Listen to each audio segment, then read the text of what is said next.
இந்த கோயம்பேட்டில் இருந்த பேருந்து நிலையமே போதும், அது தேவை. அங்க பேருந்து நிலையம் கட்டினது தேவை. அது இருக்கும் போதே 410 கோடியை செலவழிச்சு அதிமுக தொடங்கிச்சு, அடிக்கல் நாட்டுச்சு. ஐயா ஸ்டாலின் கட்டி முடிச்சு, அவங்க அப்பா வேற வச்சு, அது 100ஆண்டு விழா அப்படின்னு வச்சு, அவர் சிலையை வச்சு, மேலே பார்த்தா உதயசூரியன் சின்னத்தை போட்டு, யாரு அவன் பரம்பரை சொத்தை வச்சுட்டு கட்டின பேருந்து நிலையம்ல அவங்க சின்னத்தை வச்சு மக்கள் காசுல சின்னத்தை போட்டான். நீ என்னத்தை பார்த்த? புலம்புவேன் பொங்கல் வரும்போது, ரொம்ப கஷ்டமா இருக்கு, நாங்கள் இங்கிருந்து ஊருக்கு போக முடியல, ராத்திரிலாம் இருக்கும்னு. தேர்தல் வரும்போது 500 ரூபாய் எங்கிட்டு நீட்டு ஓட்டை இங்கிட்டு போட்டு எங்களை ரோட்டில் போட்டு போயிடுவேன். எப்படி? யாரு கேட்டதே? கோயம்பேடு பேருந்து நிலையம் தேவை, ஆனால் கிளாம்பாக்கம் பேருந்து நிலையம் பேராசை. மீனம்பாக்கம் மின்னூர்தி நிலையம் என்பது தேவை, ஆனால் பரந்தூரிலே 5369 ஏக்கர்ல விண்ணூர்தி நிலையம் என்பது பேராசை. எழுப்புகிற கேள்விக்கு நீ பதில் சொல்லு. மீனம்பாக்கம் விண்ணூர்தி நிலையத்துல இந்த நாட்டில் இருக்கிற எந்த தலைவனை விட அதிகமா பறக்கிறது நான் தான். ஏன்? தினங்கூட்டம். மதுரைக்கு போவேன், கோயம்புத்தூர் போவேன், திருச்சிக்கு போவேன், தூத்துக்குடி போவேன், போயிட்டு இருக்கான். இவங்கெல்லாம் சொந்த விமானம் வச்சு போவான். ஆனால் நான் ஒரு தடவை இங்க வசதி பத்தலை அப்படின்னு சொல்லலையே. இந்த இந்த விண்ணூர்தி நிலையத்தை பெருசா கட்டு அப்படின்னு நான் சொல்லலையே. ஒரு கேள்வி உங்களுக்கு எழுப்புறேன். கோயம்பேடு பேருந்து நிலையத்துக்கு இடத்த கொடுத்தது யாரு? மக்கள். மீனம்பாக்க விண்ணூர்தி நிலையத்துக்கு 1301 ஏக்கர் நிலத்தை கொடுத்தது யாரு?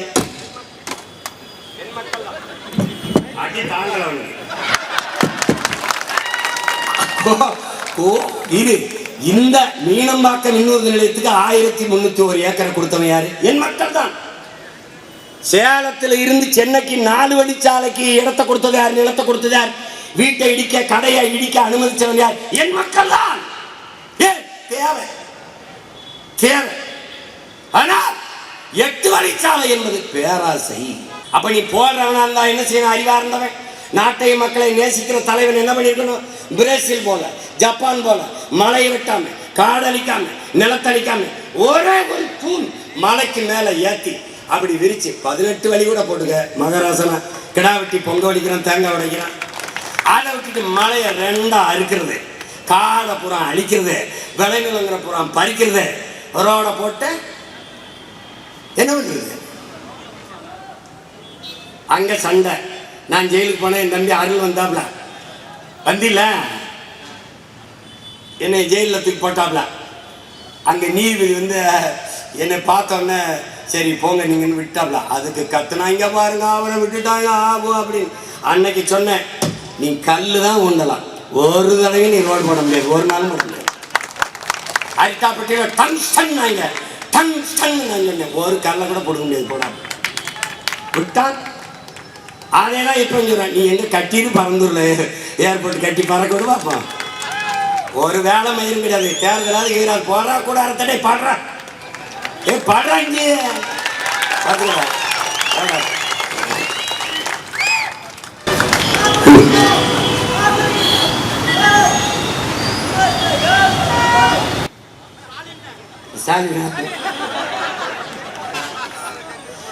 அவர் பாவம். ஆமாமா, ஒருத்தன் டீ விற்கிறான், ஒருத்தன் ஜாராயம் விற்கிறான். சமாளிக்க பெரும்பாலாக இருக்கு. என்ன 20,000 கோடி முதலீடுங்கிறாங்க. 26ல் 26ல் முடிப்பா, 26ல் தொடங்கி 28ல் முடிப்பேன்னு இருக்காங்க. சரி கட்டட்டும். ஆனால் பறக்க போற வானூர்தி யாரு? சென்னை மீனம்பாக்கத்தில் பறக்கிறது இண்டிகோங்கிற ஒரு தனியார் முதலாளியோட. ஒரு தடவை நான் தூத்துக்குடிக்கோ மதுரைக்கோ கோவைக்கோ பறக்க 24,000 கட்டணம் வசூலிக்கிறார்.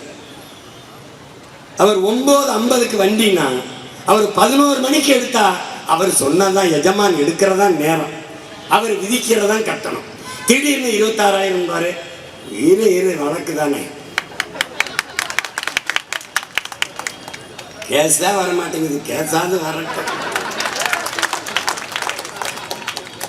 பேச வந்ததை பேசாம நீங்க முன்னாடி பேசணும், சுருக்கமா பேசிட்டு இறங்கி இருக்கணும் இல்லையா?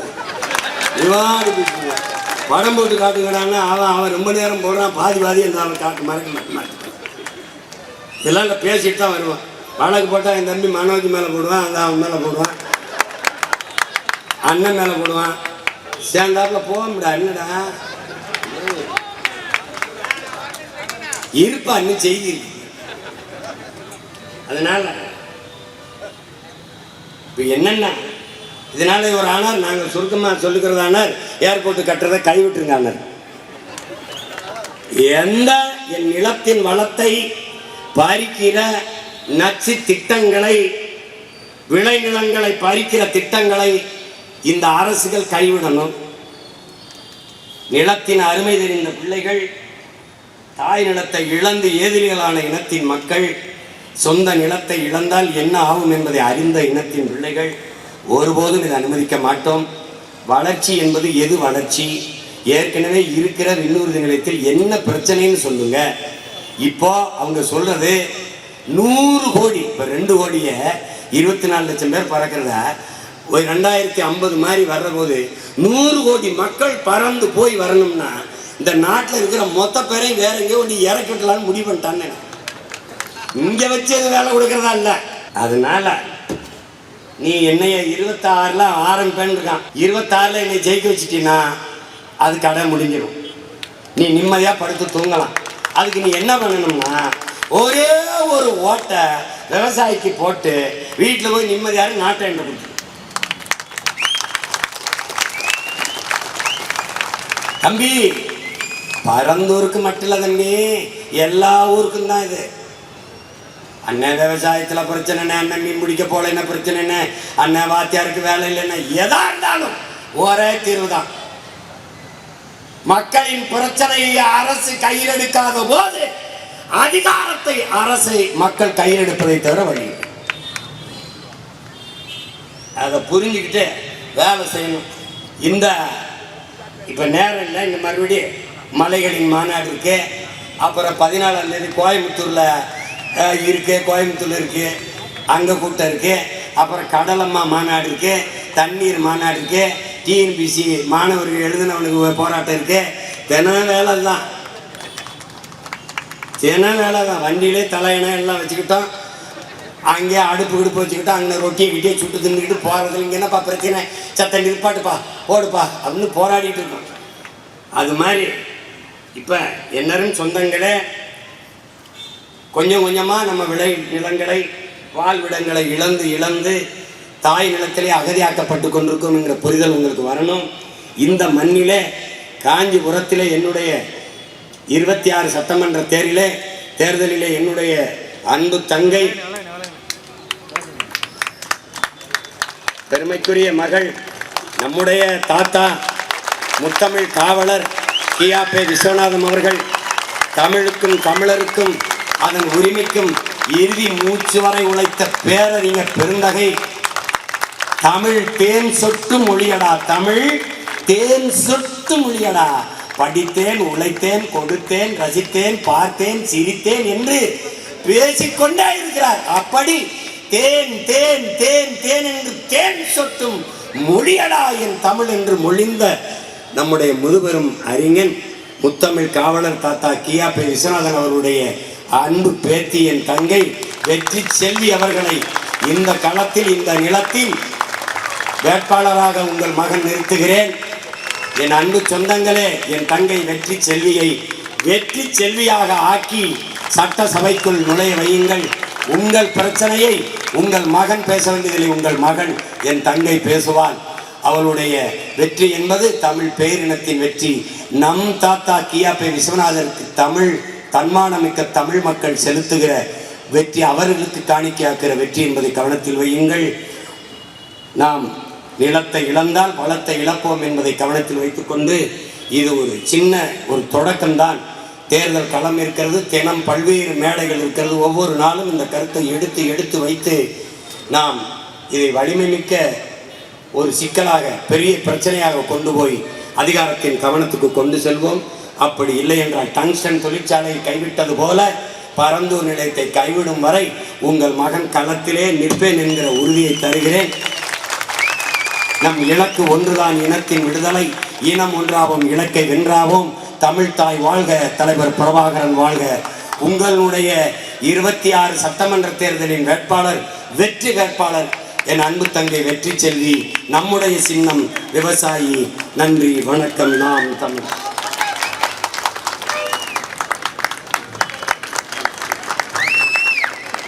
உறவுகளே, ஸ்ரீபெரும்புதூர் தொகுதியைச் சேர்ந்த உறவுகள் அண்ணனுக்கு நினைவு பரிசை வழங்க இருக்கிறார்கள்.